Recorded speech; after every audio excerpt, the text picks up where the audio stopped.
असदुद्दीन ओवैसी के छोटे भाई अकबरुद्दीन ओवैसी का एक बयान आपको बखूबी याद होगा, जिसमें कहा गया था कि 15 मिनट के लिए पुलिस अगर इस देश से हटा दी जाए तो फिर हम बता देंगे कि क्या कर सकते हैं, क्या नहीं कर सकते हैं।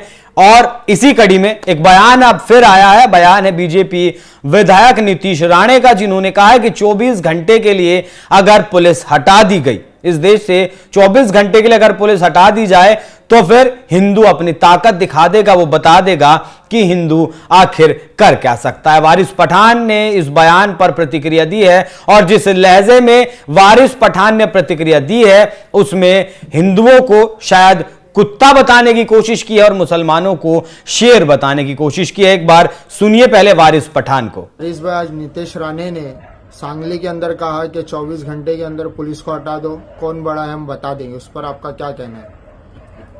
देखिए, कुत्तों के भौंकने से शेरों को फर्क नहीं पड़ता, इनको आदत हो गई है। आए दिन इस तरह की अनाप शनाप बकवासबाजी करते रहते हैं। मैं पहले से कह रहा हूं, आज फिर बोल रहा हूं, ये भाजपा महाराष्ट्र के चुनाव के पहले महाराष्ट्र राज्य का वातावरण खराब करना चाहती है।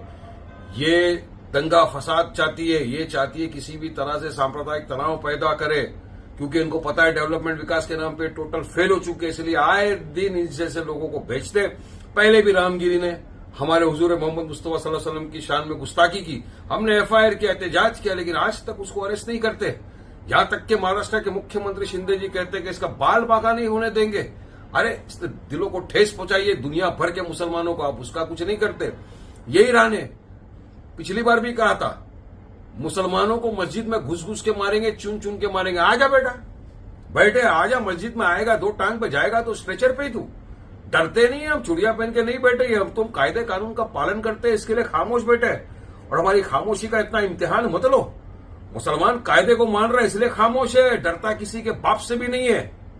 और ये भी क्या कहा, 24 घंटे के लिए पुलिस को हटा दो, हम दिखा देंगे कौन बड़ा है छोटा है। हाँ, ये अल्फाज अगर वारिस पठान बोला होता तो अब तक मुझे उठा के जेल में डाल देते। अब इनके खिलाफ कब कार्रवाई की जाएगी, कब इनको सलाखों के पीछे डाला जाएगा? क्या ये सुप्रीम कोर्ट के हिसाब से हेट स्पीच नहीं है? मैं पूछना चाहता हूं कि मुंबई महाराष्ट्र की पुलिस को किसने रोका है इनके खिलाफ? क्या मजबूरी है? क्यों इसको हिरासत में नहीं लिया जाता? क्यों ऐसों को छोड़ दिया है? खुली फिजाओं में जाओ, अनाप शनाप बको मुसलमानों के खिलाफ।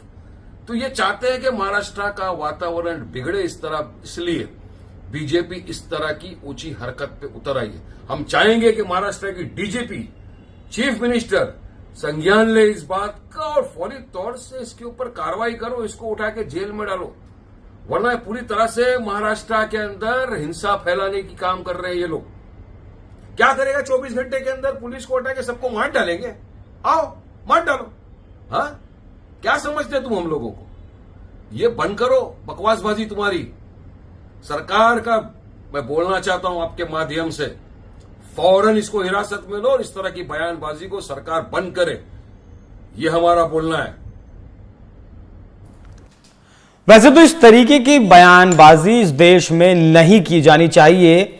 24 घंटे के लिए पुलिस हटा दो, अगर वो गलत है तो फिर गलत 15 मिनट के लिए पुलिस हटा दो, वो भी गलत है। एआईएमआईएम के नेता वारिस पठान को यहां अकबरुद्दीन ओवैसी के बयान का भी जिक्र करना जरूरी था। यह कहना जरूरी था कि अगर 24 घंटे के लिए पुलिस हटा दो वाला बयान गलत है तो 15 मिनट वाला बयान भी गलत है। अगर मेरे नजरिए से देखें तो मुझे लगता है कि दोनों ही बयान गलत हैं। इस देश में हिंदू और मुसलमान बहुत लंबे वक्त से साथ रहते हुए आए हैं और प्यार से साथ रहते भी हैं। इस तरीके के बयान इस देश की फिजाओं में जहर घोलने का काम करते हैं। लेकिन माननीय कोर्ट हमारी जो है इस देश की, उनकी तरफ से भी अकबरुद्दीन ओवैसी को क्लीन चिट दे दी गई थी। 15 मिनट के लिए पुलिस हटा दो वाले बयान पर माननीय कोर्ट को कुछ भी आपत्तिजनक नहीं लगा था। माननीय कोर्ट ने अकबरुद्दीन ओवैसी को उस केस में बरी कर दिया था।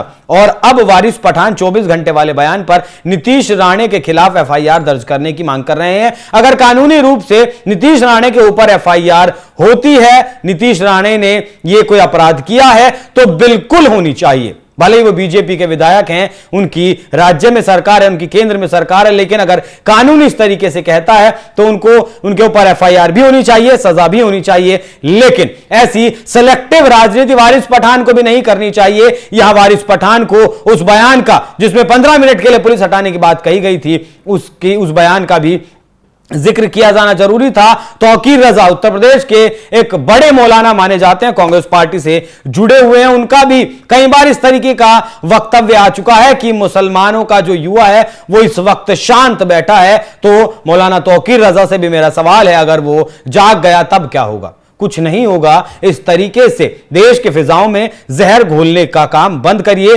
अपने वोटों की फैक्ट्री जो आपने खोली है इस तरीके का बयानबाजी, भाषणबाजी करने के लिए, वोटों की राजनीति, जो वोटों की रोटियां आप सेकते हैं, उन्हें बंद कर दीजिए। कोई सोया हुआ नहीं है, कोई जागेगा नहीं, और कोई जागेगा तो कुछ करेगा नहीं, और ना ही इस तरीके के बयान कभी इस देश की राजनीति में दिए जाने चाहिए। लेकिन जिस तरीके से वारिस पठान ने कहा है कि कुत्ते और शेरों का जो जिक्र किया है, उस पर क्या है आपकी राय? कमेंट कर हमें जरूर बताइएगा। नमस्कार।